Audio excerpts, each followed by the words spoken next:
The poem, Our Casuarina Tree, is a beautiful symbolic poem harmonizing both matter and manner in accurate proportion. The tree stands for a symbolic representation of Toru's past memory.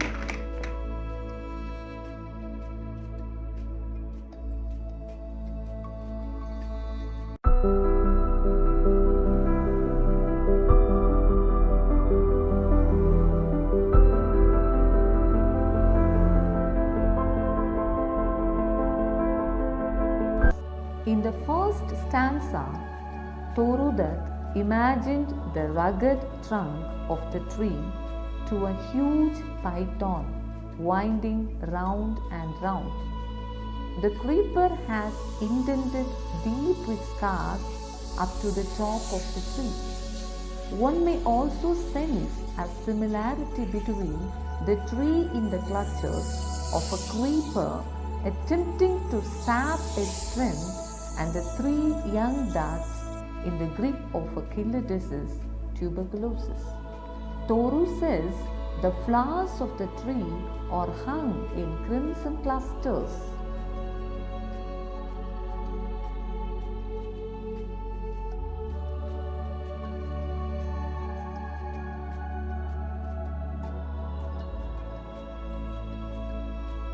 She tells us that her casuarina tree, a haven for the winged birds and insects, is almost visibly alive with the buzz of bees and with the chirping of birds.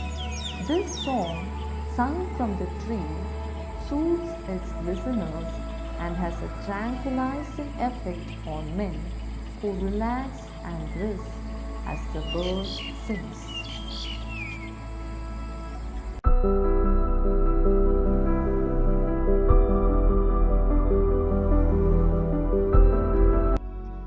In the second stanza, Torudat describes the lasting impressions that the tree has left on her mind.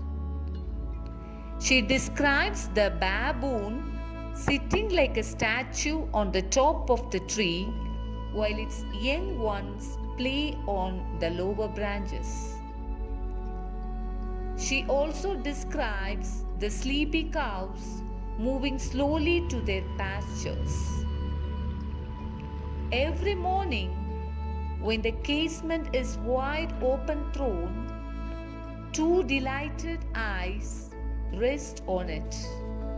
And at times, most in winter, they gaze at a solitary grey baboon on the crest, watching the glorious sunrise while on the lower branches in direct contrast to the silent.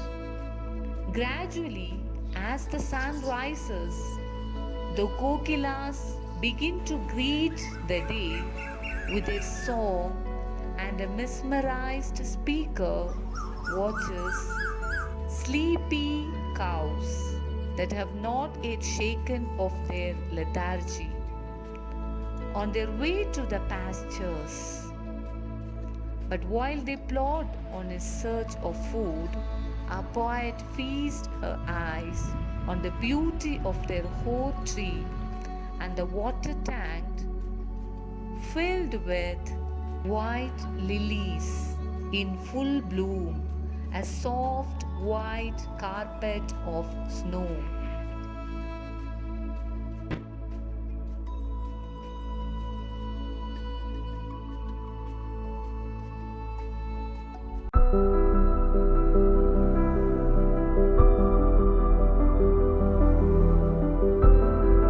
In the third stanza, Torudat explains why the Casuarina tree is so dear to her heart and soul.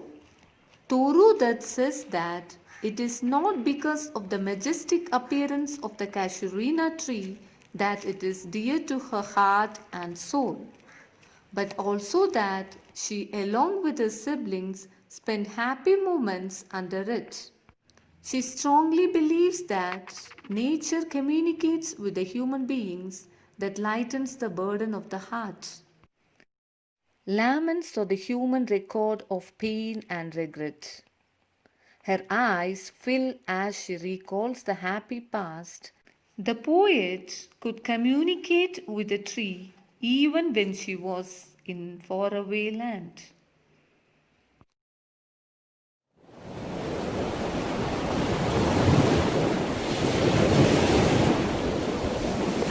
Baking on a shingle beach, that is, on a pebble covered beach, produces a ringing, rattling sound which sounds dirge like. The dirge like murmur sent forth by the tree becomes again symbolic of a universal wail, the still, sad music of humanity which has been heard for centuries across many alien shores.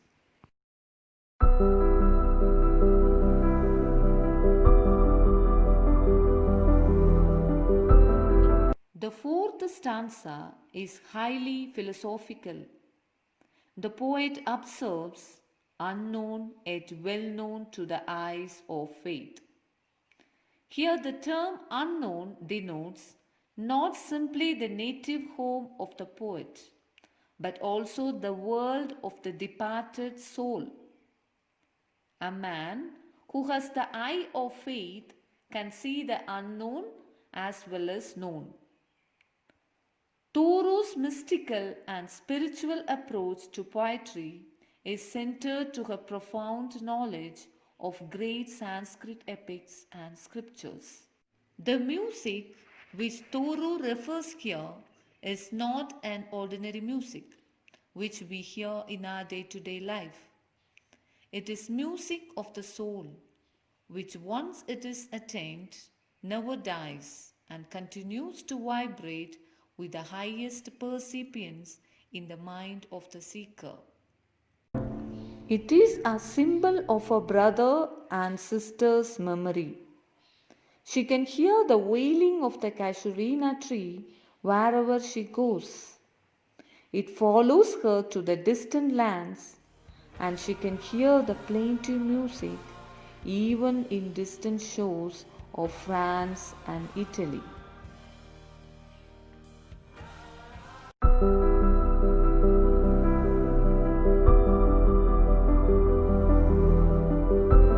In the last stanza, Thoreau that wishes to consecrate the tree's memory and importance for the sake of those who are now dead, and looks ahead to her own death, hoping that the tree be spared obscurity. She immortalizes the tree through this poem, like how Wordsworth sanctified the yew trees of Barrowdale. She says, "May love defend thee from oblivion's curse," expressing her wish that love shield a tree against the curse of forgetfulness, that the tree be remembered out of love and not because it cannot be forgotten.